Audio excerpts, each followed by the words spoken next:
My name is Austin Kilpatrick.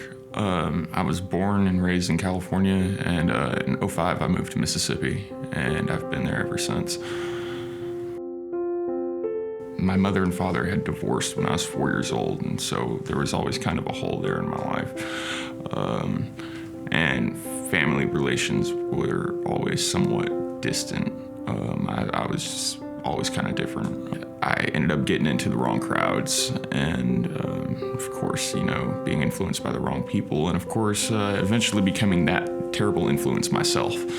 It just brought me down a path that my mother, God bless her, she tried to help us escape from, but you take yourself with you everywhere you go.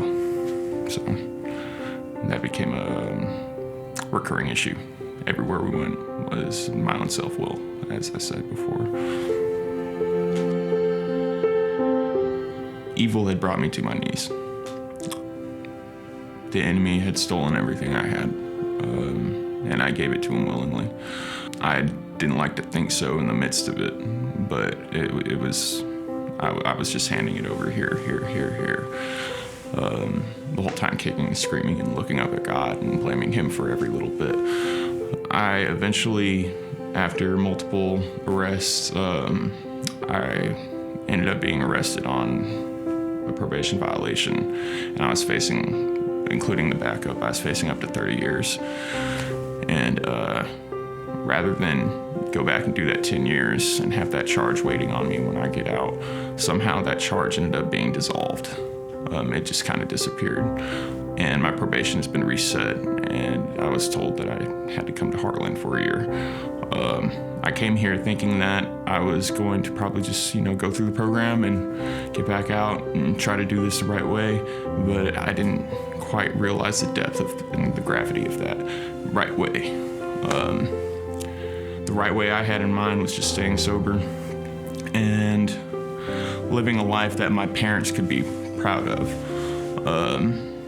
but would probably wind up with me just being prideful and arrogant and paving my way straight to hell. But through this program, I found Jesus.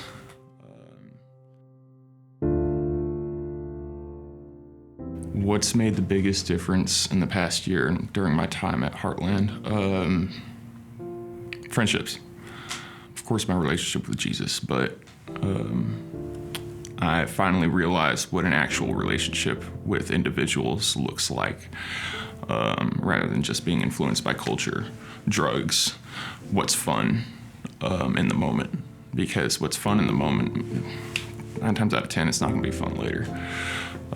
It's just temporary. And I've built relationships that are going to be eternal at this point, that have a foundation in Christ. And that's what's made the biggest difference is that love. That love that I've experienced from individuals on staff, from my brothers, and I'm truly grateful for that.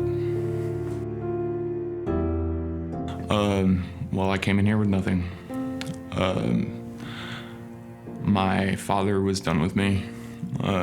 He wanted nothing to do with me. My mother and I's relationship was, I don't even know if you could call it a relationship. It was more like a burning building. And that's been beyond restored. It's better than it was previously in my entire life. My relationship with my father is slowly being built up. It's not perfect. No relationship's perfect, but it's certainly better than it was. And there's a new level of compassion with each individual in my life, be it my grandparents, my sister. There's multiple people that hadn't spoken to me in years that God has brought back into my life. Just almost, it was leaps and bounds. It wasn't just like gradually. And I'm not saying it happens like that for everybody, but I was truly blessed, and it did for me. My daughter is back in my life, and it seems like a lot of those restrictions that I had developed through the consequences in my character have been alleviated, and almost instantly. It's been very cool to see the compassion that people have had for me as I've given my all to this and surrendered my life to Christ. What would I say to encourage others that need to be set free from addiction? don't give up. Don't quit before the miracle happens. In my moments of deepest despair, God snatched me, and he used my own will and my own consequences, and he's turned it for good, and he's given me an entirely new life. I went from having nothing to literally being sent as a missionary to another program to help them and share the message of the gospel in Christ. And this is coming from somebody who literally was nothing and didn't think he could become anything, had no faith, no belief in myself or anything greater than myself. And now I have hope. Now I see truth. And there's just a whole nother perspective out there, a whole world that we become so blind to. And it's just time to open your eyes and see that there is hope.